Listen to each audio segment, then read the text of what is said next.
Hello everyone, welcome to another video, and this time I will show you a new script that is able to create legend based on the selected elements, but we also have some workflow that we need to know. So because inside the Revit API still it is not exposed the parts in a way that you can create a legend from any view, because that is not exposed. In order to create a legend, you will actually need at first to create that legend manually and to place any element. Then you can start with the creation of the legend. The script will take care about that element that you will insert. It doesn't matter which element you will insert. The script will recognize existing elements, it will place new elements, and then it will delete this one. But that's the way how we need to work over here. So we will run the script from the legend. Then we need to select elements. Over here I did filter out all the elements except lighting fixtures, so we will select them. The script will take care about the unique elements. So we did select elements. If we want to include lines or not, lines in a way like a table. I think it is okay when we have lines. We can also try without lines. So let's say that we want to include them. Which text styles we want to use for the text. Basically the script will read all existing, so we can say, for example, this Arial, and over here we have a possibility to adjust vertical space between the elements. In most cases that is not needed, but sometimes it will be needed, so it is good to have it over here. Okay, so the script did create a legend, so we have a lot those lighting fixtures. And over here something happened with this left line over here. Probably some element is, yes, some elements are not entirely visible, but even if you have this situation, it will be easy to correct this with a couple of arrow keys. So just to see from where the script did read this text. So if you click on any element, you will be able to see that actually this text is actually a type. So inside the script you can set what you want to be shown over here as a text. I did use this Autodesk sample project, but if you have a description, for example, you can say that instead of using type for this text, you can use description or family name or something else. So at the moment, script use type to read the text in order to describe the element. Okay, so let's create another legend. So let's go entire process. We need to create new legend. I don't know, this is 100, we can go with 150. We need to insert at least one element. It doesn't matter which element we will insert. Let's just change what we want to select.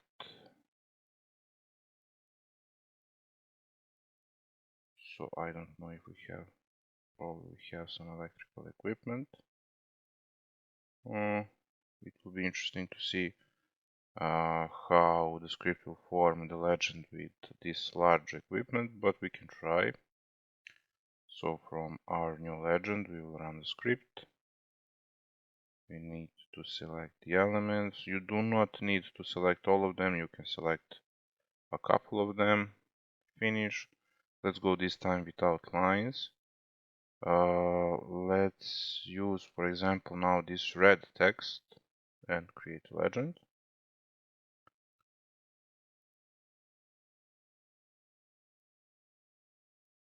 So okay, we do not have lines, but why this? Oh, okay, I did change it over here, but I didn't change actually the color. So the script did use this red, but I did not change the color. Okay, it seems like it is okay, but without those lines, it is looking like something is missing. So over here we have some element, but it is very, very small. And again, we are reading the text.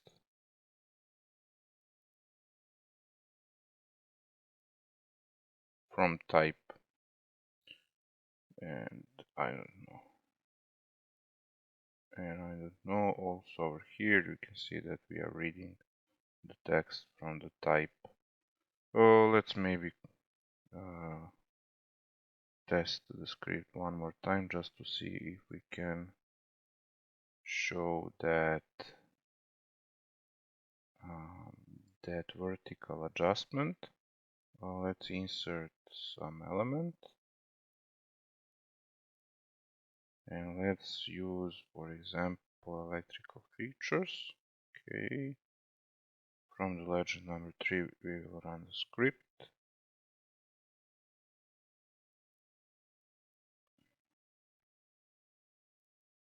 Let's use the lines, let's use this one for example, and create a legend. So you can see that the script deleted that element, but also over here you can see that it will be good if we can adjust a little bit that vertical distance. So let's add, I don't know, we can measure it over here. Let's add 500 millimeters for example. So I will go and do. Let's run that script one more time.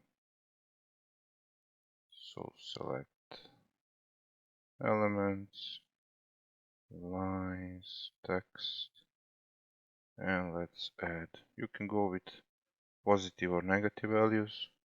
Let's add 500 over here. Okay, again you will need to adjust this a little bit because the symbol family is taking a bit more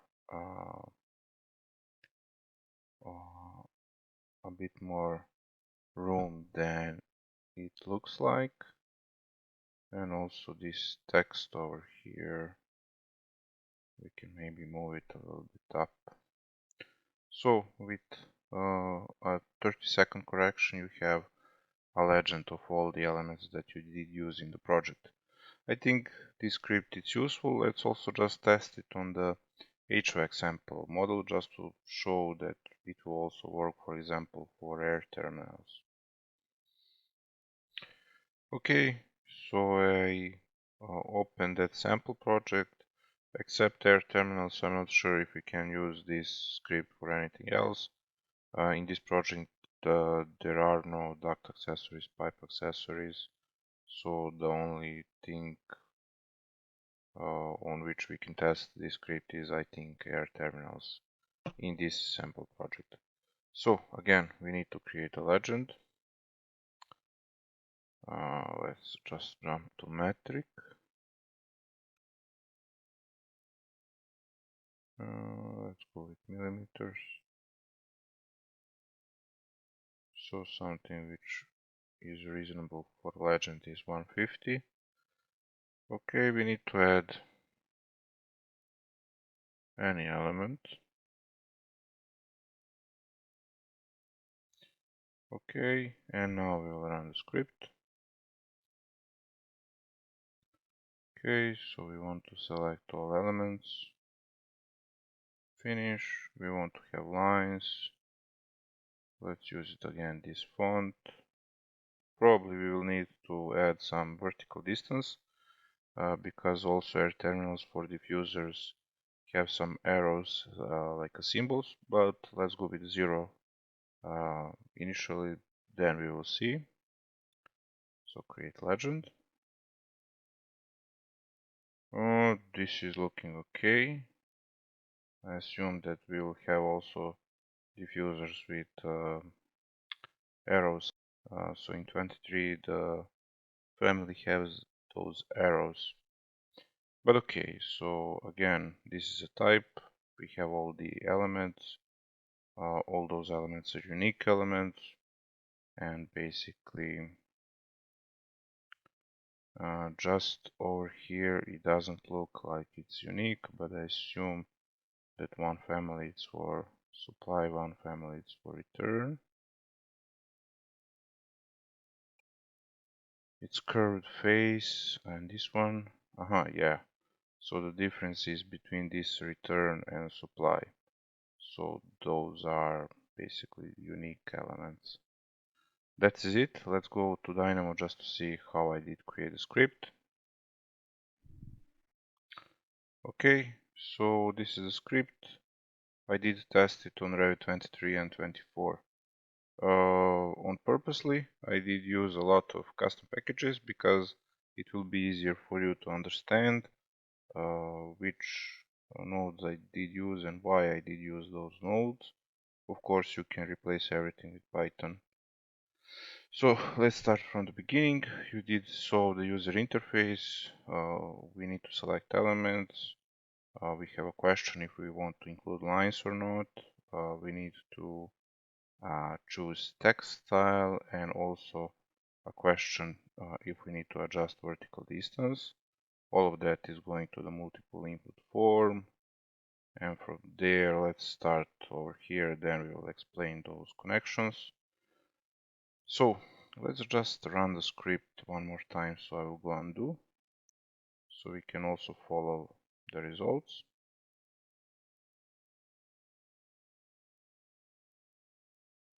For example, we can select a couple of elements, two of them for example. Yes, we want to use lines. Let's go with this font, create a legend. So over here, it will be good to have vertical space, but if you have really two elements, you can also adjust it manually. Or if you actually have just two elements, you can create this entire legend manually. But okay, let's just follow what Dynamo have over here. So we did read the elements. So in order to delete that element which we did insert when we did create a legend, in order to delete it later, we need to collect that element. We need to remember that element. So then when we create our elements, we can delete this one. So again, because Autodesk did not expose the entire code for the creation of the legends, we must create a legend and we must have at least one element in order to add others. So we cannot delete this element straight away. We must hold to create new elements, then we can delete this element. Okay,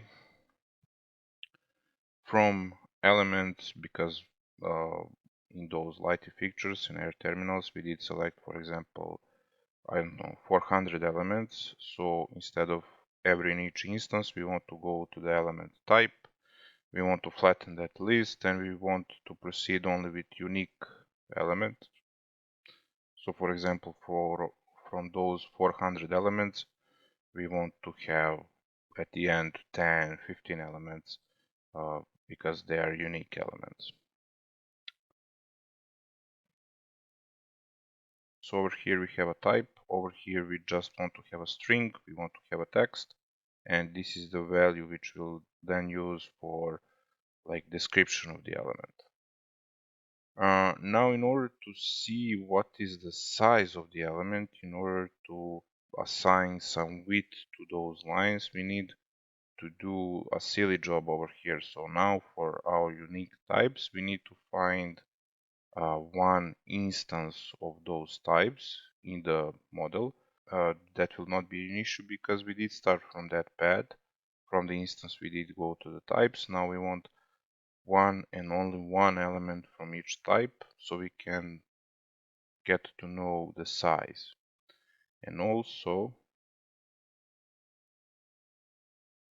in order for you to follow and to know which nodes I did use, let's just install Monaco also for this 24 version of Revit. so I can easily note all custom nodes. Okay, let's just go from the beginning. All regarding user interface is from data shapes package. Over here we did have a node from the Clockwork. And okay, now we are here, so you can follow.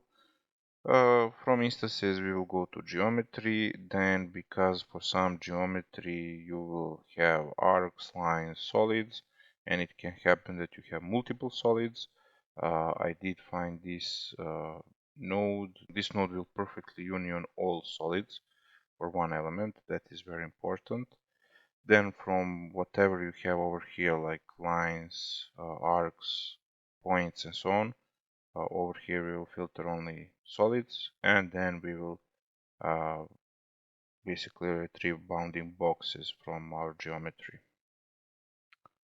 Again, why? In order to know the size of the element.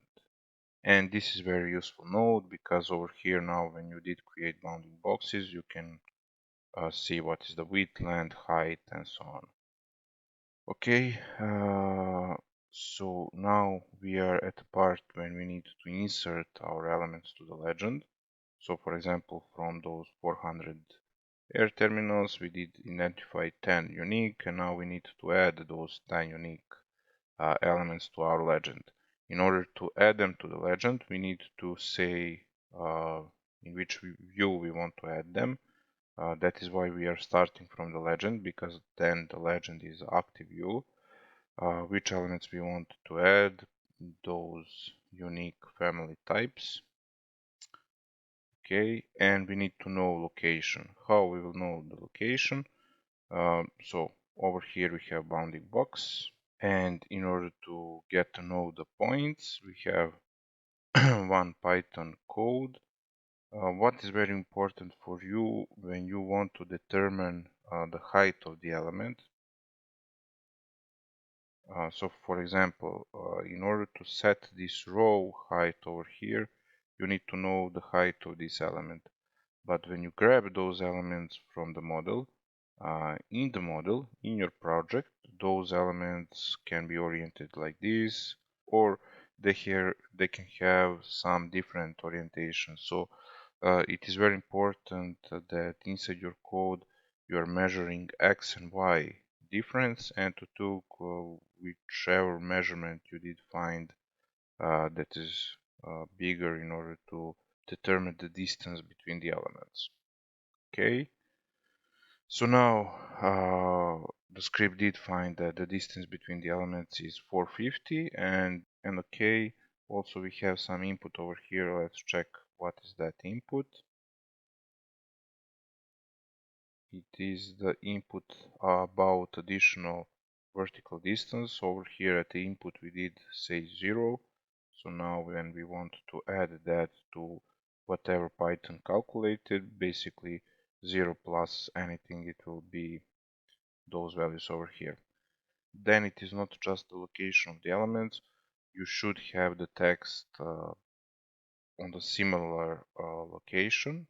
So this part over here will go to the creation of the elements inside the legend, but you will also forward that information in order to find the location for the text.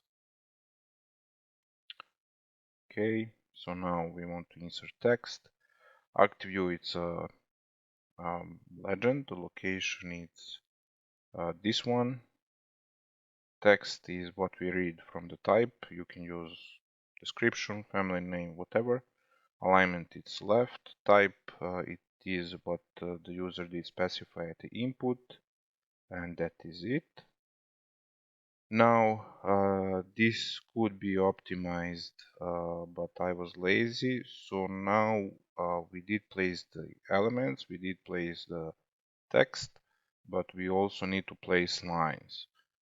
Now in order to check the size of the cells and to offset them a little bit, we are going again with the same process.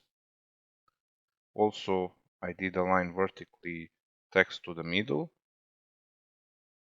And now, in order to use actual location of the elements, To determine the size of the lines, I did stop transaction over here and start it over here. Not just because of that, it is also because of this archilab node. This archilab node will determine the width of the text, but only when you have that text in the view. So that is why we will at first place the elements and the text in the view, then in the separator section we will also add the lines. So over here we will find the width of the text. This is the width in feet. So because I'm using millimeters, you will need to multiply that with 304.8, and you will also need to multiply that with the scale. And you will also need to add some portion for the offset in order to find what will be the cell for the text. If you have different text, different number of characters, you will of course took the maximum value. I did play a little bit with determination of what the user have as a length unit in the model, and later according to that I did create some factors over here, but I didn't fully test that. So it works for the millimeters. It will probably works for meters and centimeters. Outside from that, it will actually probably take a bit more of development. And over here we will delete that one initial element which we did have in the legend. Over here we have a logic just to check if the user check that it wants lines. Okay, we will create those lines. If the user said that he doesn't want to have lines, over here we will just place some random values, so we will prevent executing this node. So we'll basically create inside the script those lines, but it will not be created in the Revit. And now the code that will actually create those lines is in this node over here. It started very simply, but actually it got more and more complicated because you wanted to offset it horizontally, vertically. You have also separator between the elements and text. It's supposed to work with different units, but as I told you, they did go very deep in that part. So it has of course a lot of rooms from improvement, but as a base just to show that this is possible, and in order to have something to improve, this is about it for this script. Thank you for watching. Bye.